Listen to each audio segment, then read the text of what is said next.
지난주 온라인 예배는 잘 들으셨나요? 네, 저도 이렇게 좀 앉아 계실 때에 설교하는 것이 더 힘이 나는 것 같습니다. 지난 주일엔 남은 나를 알 수 있다면 이라는 제목으로 말씀을 전했습니다. 침상에서도 하나님을 경배하며 살았던 야곱에게 하나님은 남은 날을 계수할 지혜를 허락하셨고, 야곱은 에브라임과 므낫세에게 손을 올려서 그리고 나머지 아들들 하나하나 이름 불러가며 축복하고 그 말을 마치고 숨을 거두었습니다. 그리고 오늘 읽으신 본문에서 야곱의 장례식이 이제 치루어지죠. 요셉이 자신의 주치의에게 아버지의 시신을 향으로 처리하라라고 하는데, 이것이 유명한 이집트의 미라 처리 기술 아니겠습니까? 40일이 걸렸대요. 그리고 그 기간 넘어 70일 동안 애굽 백성들이 애곡하게 하는 그런 나라의 국장으로 성대하게 장례가 치루어집니다. 기록에 따르면 이 애굽 왕족들을 위한 그 시신 처리 기간, 그리고 애도 기간과 이제 같다라고 해요. 이제 애도하는 이들이 기대하고 또 당연히 생각하는 수수는 야곱을 위해서 얼마나 화려하고 웅장한 무덤을 지을까 였을 겁니다. 이 피라미드로 대표되는 거대한 무덤 건축은 이 파라오나 이 왕비를 위한 것이지만, 이 귀족들도 이 마스타바라고 하는 이 직사각형의 무덤을 크게 지었거든요. 이것은 단순한 무덤이 아니라 방이 큰 것은 30개 정도 있는 큰 집이라고 보시면 됩니다. 자신이 가졌던 힘과 능력만큼 오래 거할 큰 집을 짓고, 손에 쥔 금은 보화들을 들고 들어가서 썩지 아니할 몸으로 눕는 것이 애굽 사람들의 꿈 아니었겠습니까? 그것이 영원한 것이라고 믿었죠. 이 야곱도 요셉도 죽어서 향으로 미라 처리를 했다라고 성경에 기록되어 있습니다. 애굽 사람 다 되었다 싶죠.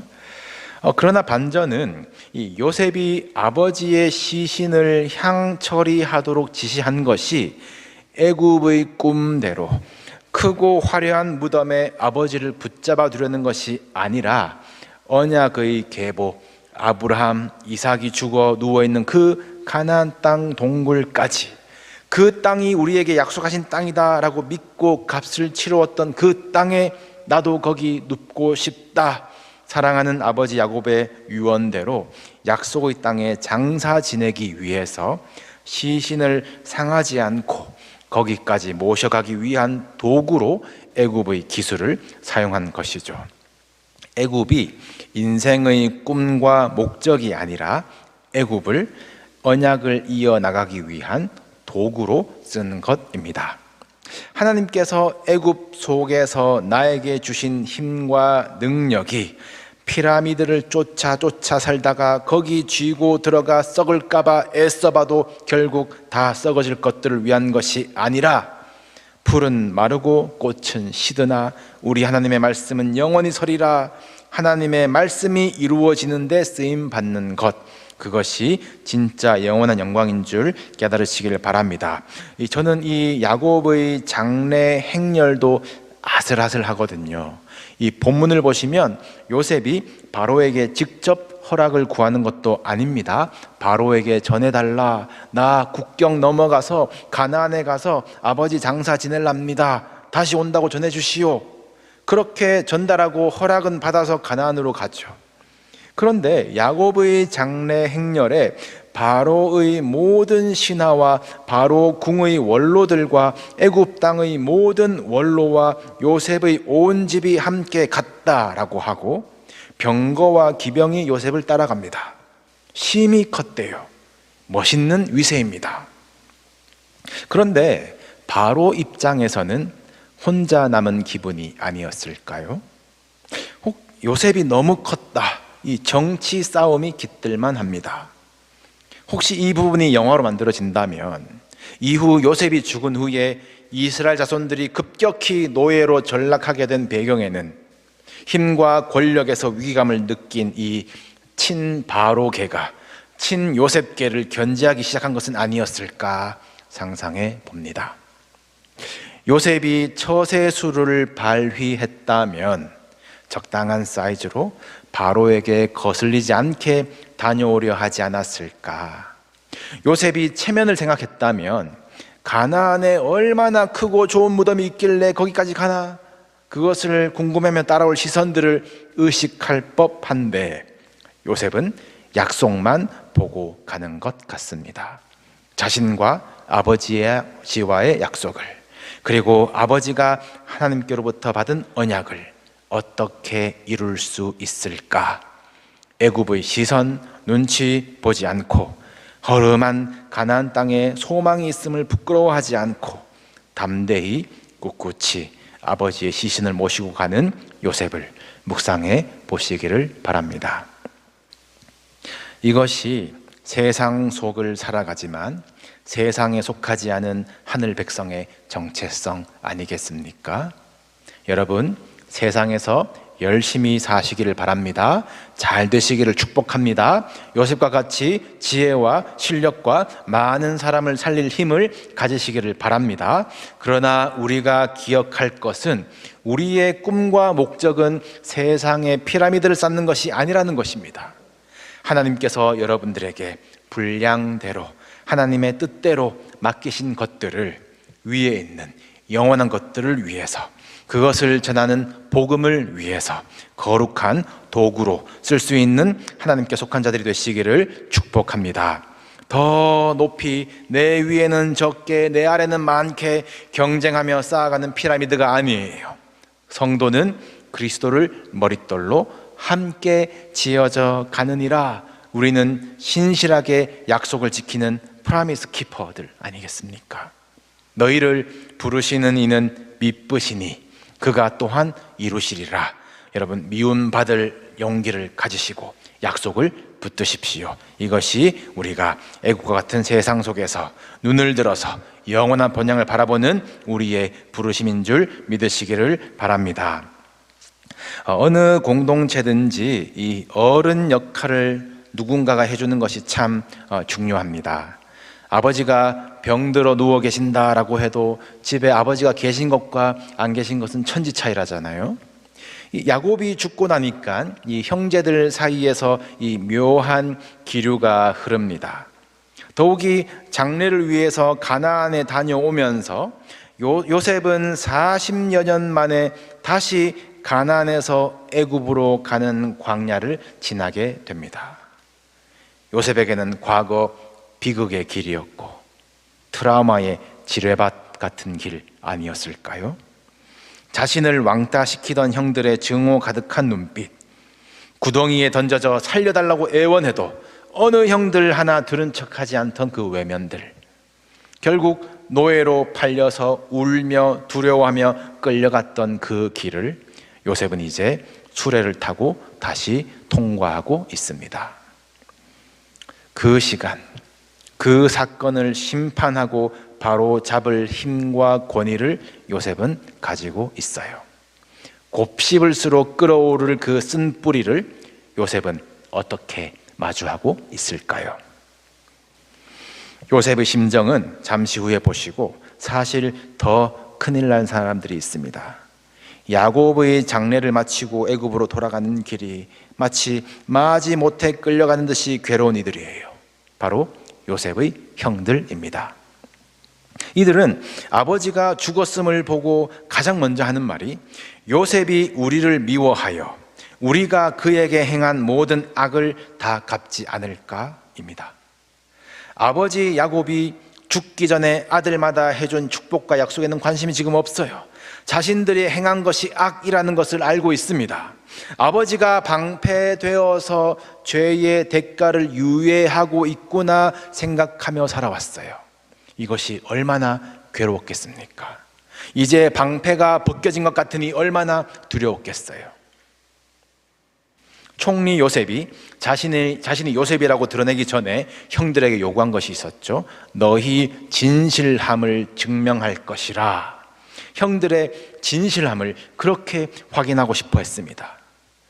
요셉이 신분을 가리고 형들을 대하고 다루면서 야곱의 집에 고질적으로 흐르던 그 거짓말이 벗겨지는 것 같고, 마침내 요셉은 형들을 용서하면서 형들 근심하지 마소서, 한탄하지 마소서, 하나님이 나를 이곳에 보내셨습니다, 서로 안고 울면서 화해했거든요. 그런데 요셉이 이 용서를 선포했어도 형들이 용서를 받아들이는 것이 불완전하면 거기에 의심이 틈타는 거예요. 어떻게 그런 일을 용서받을 수 있을까? 그걸 용서하는 사람이 있나? 이해가 안 되니 받아들일 수가 없습니다. 아버지 야곱이 있어서 그렇구나. 그런 조건은 언젠가는 무효가 될 것입니다. 시간이 지나면 괜찮아질까? 17년 더 지났지만, 잊혀질까 덮여질까 했지만 그 죄책감은 우리 의식 깊은 곳에 또아리를 틀고 있다가 의심의 문이 살짝만 열려도 언제 곧 튀어나오는 것이 용서를 받아들이지 못한 이들의 연약함입니다. 요셉이 바랐던 것, 진실하면 용서받는다라는 그 간단한 사실이 받아들여지지 않으니 진실해보려 했던 마음은 곧 무너지는 것이죠. 형들은 다시 거짓말을 합니다. 장례가 끝난 후에 요셉에게 직접 말은 못하고 전해서 이야기를 합니다. 너의 아버지 야곱이 명령하였다. 형들이 너에게 악을 행하였을지라도 이제 바라건대 그들의 허물과 죄를 용서하라 라고 야곱이 이야기를 했대요. 야곱이 했다는 이 말, 물론 야곱이 진짜 했을 수도 있지만 대부분의 학자들은 형들이 지어낸 말로 여깁니다. 왜냐하면 야곱이 아들들을 한 명씩 축복할 때에 야곱이 약간 뒤끝이 있는 것이 아들들이 전에 잘못한 것을 꼭 짚고 넘어가거든요. 그런데 거기에 요셉을 팔아넘긴 것, 아버지를 속인 것에 대한 언급은 없기 때문입니다. 애굽으로 이민 오고 17년, 부족함 없이 풍족하고 행복했던 그 시간들, 수많았을 기회에도 형들 한 사람도 아버지에게 진실을 이야기하지 못했습니다. 하나같이 입 꾹 다물고 언제 죄가 드러날지 조마조마한 시간들을 불편하게 보냈어요. 스스로 죄의 감옥으로 들어가서 문을 걸어 잠그고 아버지가 그렇게 명령했다라고 거짓말하면서 우리는 당신의 종들이니이다, 결국 그냥 요셉에게 엎드려 종이 되겠대요. 야곱이 죽기 직전에 완수했던 이스라엘의 12아들을 세우는 일이 물거품이 되어버릴 것 같습니다. 요셉 가슴 가장 깊은 곳의 상처, 버려지고 팔리고 광야길을 끌려갔던 그 일을 사랑하는 내 아버지가 아시는지 모르시는지 요셉이 몰랐겠습니까? 두려워서 불안해서 막 지어내는 형들의 거짓말을 요셉이 모르겠습니까? 요셉이 형들의 이 말을 들었을 때에 울었대요. 무슨 눈물일까요? 확실한 것은 감동받아서 고마워서 흘린 눈물은 아닐 것입니다. 형들이 너무 불쌍합니다. 또다시 죄의 수렁에 빠져서 진실함을 빼앗기고 스스로 죄책감의 감옥에 들어가 죄와 사망의 법에 억눌려 매인 자가 되고, 요셉이 17년 보호하며 베푼 신실함의 사랑은 헛되이 스스로 종이 되는 것 외에는 갚을 길 없다 생각하는 형들이 불쌍한 긍휼의 눈물이 아니었을까요? 형들 참 답답하죠. 불쌍합니다. 그런데 혹시 우리가 하나님 앞에서 이런 모습은 아닌지 말씀을 우리에게 비추어 보시기를 바랍니다. 십자가에서 다 이루었다 완성하신 예수 그리스도의 핏값, 후회 없으시고 취소되지 않는 하나님의 완전하신 용서가 선포되었건만 내 죄는 하나님의 용서보다 더 크다라고 생각하시는 것은 아니신지요? 여러분, 죄는 우리를 교만하게도 만들지만 반대로 비참하게 우울하게도 만듭니다. 스스로를 계속해서 정죄하고 예수님이 단번에 끊으신 죄의 사슬을 스스로 다시 묶으면서 죄책감의 감옥에 스스로 들어가는 것이에요. 여러분, 죄의 용서는 용서하시는 이의 자비하심에 달려있지만 그 죄에서 자유하는 것은 그 용서가 완전함을 믿고 받아들이는 사람의 몫입니다. 요셉은 이미 형들을 형제로 대하면서 은혜를 베풀었으나 형들은 스스로를 노예로 격화시켰어요. 하나님은 우리를 자녀 삼으셨는데 우리는 마치 우리에게 그 자격과 조건이 달린 양, 나는 사랑받을 자격이 없다고 다시 죄의 종노릇을 하는 것은 아니십니까? 사탄은 참소하는 자라고 했습니다. 너는 어쩔 수밖에 없는 죄이다 라는 것을 계속해서 고발하는 자라는 말이에요. 맞아요. 우리 안에, 내 안에 고발할 거리가 얼마나 많은지 모르겠습니다. 은혜 받았다 눈물 흘리며 기도하고 또 돌아서서 다시 죄에 넘어지는 우리의 삶은 소망이 없는 것 같습니다. 그러나 여러분, 우리의 소망은 우리가 흠 없는 삶을 유지하는 그 능력에 있는 것이 아니라 우리를 건지시는 하나님의 능력이 있는 줄로 믿습니다. 하나님이 의롭다, 너는 내 자녀다 불러주시면 누구도 끊을 수 없는 사랑에 들어가는 것이지 우리에게 자격이 있을까 의심하지 마시란 말입니다. 우리의 구원은 예수 그리스도께서 이루시는 것입니다. 완전히 이루셨음을 믿으시기 바랍니다. 그 은혜에 의하여 믿음으로 말미암아 구원을 받았으니 이것은 너희에게서 난 것이 아니요 하나님의 선물이라 라고 했어요. 여러분, 믿음으로 구원을 받습니다. 믿음이 없이는 하나님을 기쁘시게 하지 못합니다. 이미 용서하시고 구원하시고 자녀의 옷을 입히시는데 우리는 의심으로 불신으로 죄책감으로 사슬을 맨다면 성령님도 단식 가운데 우시지 않으시겠습니까? 하나님 앞에서 진실함으로 털어놓아도 나를 계속 괴롭히는 죄책감이 있다면 그것은 겸손도 아니고 양심의 자책도 아닙니다. 교묘하게 십자가의 능력을 믿지 못하게 만드는 사탄의 참소예요. 그것을 대적하시고 나를 너무나 사랑하시는 하나님은 나를 완전히 용서하셨다. 여러분 믿으십시오. 자유하십시오. 요한복음에 보시면 간음한 여인을 돌로 치던 이들이 다 떠나고 오직 예수와 그 여인만이 남았을 때에 주님이 말씀하십니다. 너를 고발하던 그들이 어디 있느냐? 너를 정죄한 자가 어디 있느냐? 주님과 마주대하는 그 자리에 우리를 참소하는 그 권세는 끊어집니다. 예수님도 말씀하시기를 나도 너를 정죄하지 아니하노라. 이 사건 직후에 예수님이 말씀하시죠. 너희가 내 말에 거하면 참으로 내 제자가 되고 진리를 알지니 진리가 너희를 자유롭게 하리라. 예수님은 우리를 정죄하지 않으시고 용서해 주신다. 그 은혜로 하나님은 나를 자유한 자, 하나님의 자녀 삼으셨다. 그 복음의 진리가 저와 여러분을 자유롭게 합니다. 그것을 믿으시고 영접하시고 약속하신 하나님의 자녀가 되는 권세를 누리시기를 주님의 이름으로 축복합니다. 형들이 용서를 받아들일 수 있을까? 죄의 사슬을 끊어낼 수 있을까? 그것은 형들의 숙제입니다. 죄의 습성과 인간의 연약함을 보여주는 모델 아니겠습니까? 예수 그리스도의 복음이 없으면 죄의 문제는 영원히 해결되지 않는 숙제가 되는 거죠. 요셉도 마찬가지입니다. 요셉 그도 죄의 문제는 해결할 수 없습니다. 그러나 요셉은 적어도 마음속의 상처와 원한과 분노가 죄로 연결되지는 않았습니다. 마치 예수님처럼 형들을 용서해내죠. 한 사람도 아버지에게 진실을 이야기하지 않는 형들의 뻔뻔함을 보아도 가나안 광야 그 비극의 길을 다시 지나오며 트라우마에 속이 뒤틀려도 요셉은 무너지지 않았습니다. 어떻게 가능했을까요? 요셉의 용서는 착해서 좋은 게 좋은 거라서 넘어간 것이 아니에요. 오늘 본문의 요셉은 형들의 죄를 분명히 기억하고 정확하게 지적합니다. 당신들은 나를 해하려 하였습니다. 요셉은 악의 문제를 직시하였습니다.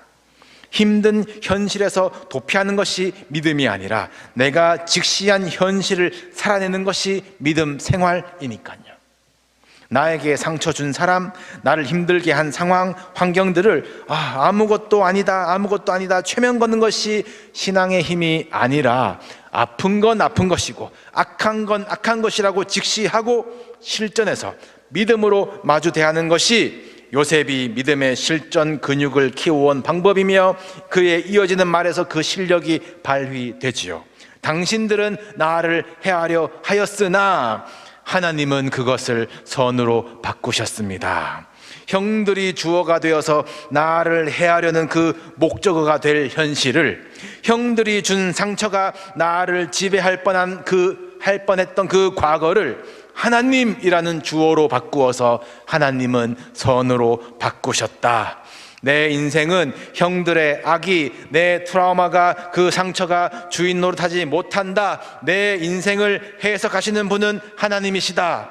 선하신 하나님, 그 뜻대로 부르심을 입은 자들에게는 모든 것이 합력하여 선을 이루느니라. 이것이 우리의 실전 신앙이 되시기를 축복합니다. 여러분, 요셉이 해석하면 애굽으로 끌려가던 길은 비극의 길, 상처의 길이지만 하나님이 해석하시면 파송의 길, 구원의 길이 되는 것이에요. 요셉이 해석하면 옥에 갇히는 것도 억울함과 인생의 바닥뿐이지만 하나님이 해석하시면 형통함과 총리의 디딤돌로 되는 것입니다. 요셉이 해석하면 피라미드 위로 갈 욕망의 인생이 되겠지만 하나님이 해석하시면 많은 생명을 구원하게 하시려는 통로가 되는 것입니다. 여러분, 오늘 여러분의 인생을 누가 해석하고 있습니까? 상처와 분노와 복수심이라는 죄의 사슬에 매여서 우리 인생을 주장하지 않도록 합시다. 죄의 사슬은 끊어질지어다. 저 여러분에게 선포합니다. 여러분, 하나님 자리에 앉아서 여러분 인생을 풀어내려고 하지 마십시오. 내가 하나님을 대신하리까? 요셉이 단호하게 선을 그었습니다. 하나님이 이미 선으로 해석하셨는데 내가 하나님의 자리에 앉아서 다시 번복하고 후회할 수 없는 것입니다. 예루살렘의 멸망이라는 그 현실 앞에서 울며 서 있는 예레미야에게 하나님이 그것을 해석해 주신 장면이 있어요. 화면에 있습니다. 너희를 향한 나의 생각을 내가 아나니 평안이요 재앙이 아니니라. 너희에게 미래와 희망을 주는 것이라. 아멘. 여러분, 하나님은 여러분 한 사람 한 사람을 위한 생각이 다 있으십니다. 여러분을 사랑하시는 하나님이 여러분 인생의 모든 굴곡을 평안이요 미래요 희망으로 해석하실 것입니다. 여러분, 상처 안 받는 게 믿음 좋은 게 아니에요. 상처 받아도 그 상처는 나의 인생을 주장하지 못한다. 그 감옥 안에 들어가지 않는 것. 제 대신 화관을 씌워주실 하나님의 해석을 신뢰하는 것. 상처가 하나님의 찬양의 재료가 되는 것이 우리 믿음이 되기를 소망합니다. 사람들이 버린 돌로 머릿돌 삼으시는 하나님의 솜씨가 오늘도 저와 여러분 인생을 붙들고 하나님의 작품을 만들어 나가십니다. 하나님이 영광 받으시는 우리 인생의 해석이 고백되어지고 간증될 것입니다. 그렇게 또 한 주도 애굽 가운데에서 하나님이 다스리시는 천국을 살아내시기를 주님의 이름으로 축복합니다.